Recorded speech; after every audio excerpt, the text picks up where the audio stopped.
அன்பார்ந்த மாதா தொலைக்காட்சி நேயர்களுக்கு வணக்கம். நம்ம ஜென்ரலாக ஹார்ட் அட்டாக் வராமல் இருக்கணும் அப்படின்னா நம்ம நல்ல ஃபைபர் ரிச் ஃபுட்டாக எடுக்கணும். சுகர் பிபி இருந்தால் கண்ட்ரோல் பண்ணிக்கணும். உடல் பருமன் அதிகமாக இருந்தால் வெயிட் குறைச்சிக்கணும். டென்ஷன் ஆகக்கூடாது. மனது அமைதியாக வச்சுக்கணும்.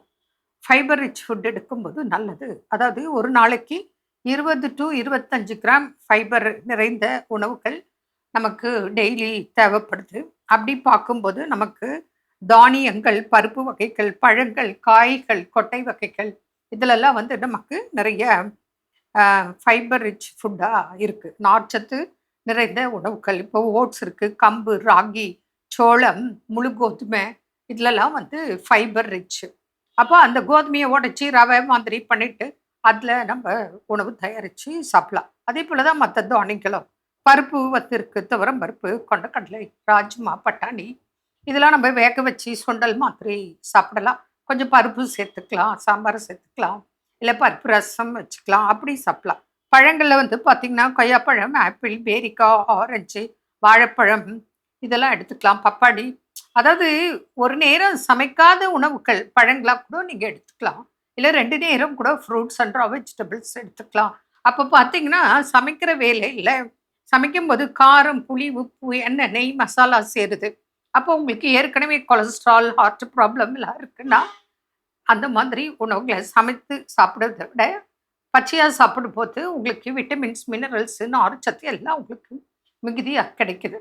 அப்போ உப்பு, காரம், புளி, எண்ணெய் தேவையே இல்லை. புரியுதுங்களா? அதனால தான் உங்களுக்கு பழங்கள், காய்கள், வெள்ளரிக்காய் இந்த மாதிரிலாம் நிறைய சாப்பிடுங்க. முளைக்கட்டிய பயிர் வகைகள் சாப்பிடுங்க அப்படின்னு சொல்கிறோம். கீரைகள், அவரைக்காய், பீன்ஸு, காலிஃப்ளவர், கேரட்டு, கோஸ் இதெல்லாம் சாப்பிடலாம். இவ்வளோ சொல்கிறோம்ல, பழங்கள், காய்கள் இதெல்லாம் டெய்லி சாப்பிட்டாலே உங்களுக்கு ஃபைபர் ரிச் ஃபுட்டு. கொலஸ்ட்ரால் வராது, சுகர் வராது. இல்லை சுகர் இருந்தால் கூட கண்ட்ரோல் ஆகிடும். பிபி இருந்தாலும் கண்ட்ரோல் ஆகிடும்.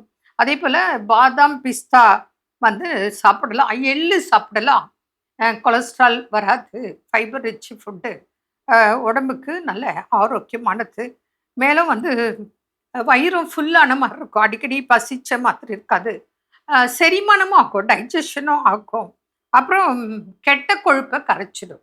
நல்ல கொழுப்பு இருக்கும், கெட்ட கொழுப்பை கரைச்சிடும். அப்போ இது போன்ற உணவுகளை நம்ம எடுக்கும்போது நிச்சயமாக உங்களுக்கு நார்ச்சத்து உள்ள உணவுகளாக இருக்கும்போது உங்களுக்கு கொலஸ்ட்ரால், ஹார்ட் ப்ராப்ளம் வராமல் கண்டிப்பாக பாதுகாக்க முடியும். மேலும் உடற்பயிற்சி, மூச்சு பயிற்சி, முத்ராஸ் இதெல்லாம் நம்ம செய்யலாம். வெந்தயம் சாப்பிடலாம், வெண்டைக்காய் சாப்பிடலாம், அத்திப்பழம் சாப்பிடலாம்.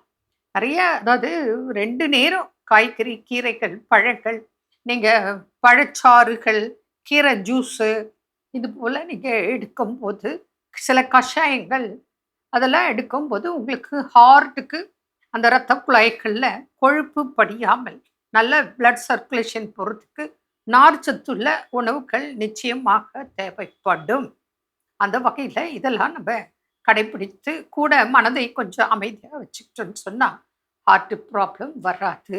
அப்புறம் ஹார்ட் பம்ப் பண்ணலன்னு சொல்லுவாங்க, ஃபேஸ் மேக்கர் வைக்கணும்னு சொல்லுவாங்க.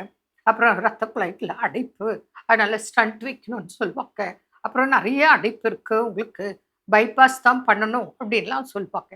இதெல்லாம் வராமல் தடுக்கணும் அப்படின்னு சொன்னால் நம்ம ஆரம்பத்திலிருந்தே இதெல்லாம் கடைபிடிக்கும் போது, அதாவது இப்போ உதாரணத்துக்கு சொல்லப்போனால் பிறந்த குழந்தை நம்ம ஃபஸ்ட்டு இந்த ஒயிட் சுகர் மைதா ப்ராடக்ட் கட் பண்ணும். பிறந்த குழந்தையிலிருந்து 6 மாதம் வரைக்கும் எதுவும் கொடுக்க போகிறதில்ல பிறந்த குழந்தைக்கு. அதுக்கப்புறம் தான் எல்லாம் கொடுக்க போகிறோம். அப்பத்துலேருந்தே நீங்கள் சிறுதானியங்கள், இந்த பனை வெல்லம், நாட்டு சர்க்கரை, தேன் இது போன்ற இனிப்பு வகைகளை சேர்க்கும்போது உடல் ஆரோக்கியமாக இருக்கும். மேலும் இப்போ சொன்ன உணவுகளெல்லாம் கடைப்பிடித்து மூச்சு பயிற்சி, உடற்பயிற்சி, சன்பாத்து இதெல்லாம் எடுக்கும்போது நிச்சயமாக நோயிலிருந்து மீண்டு வெளிவர நன்மை கிடைக்கும். அது ஏற்கனவே ஹார்ட் ப்ராப்ளம் இருக்கிறவங்களா இருந்தாலும் சரி, இனி வராமல் பாதுகாக்கவும் உதவியாக இருக்கும். மீண்டும் நாளை சந்திப்போம். நன்றி. அன்னை மரியே வாழ்க.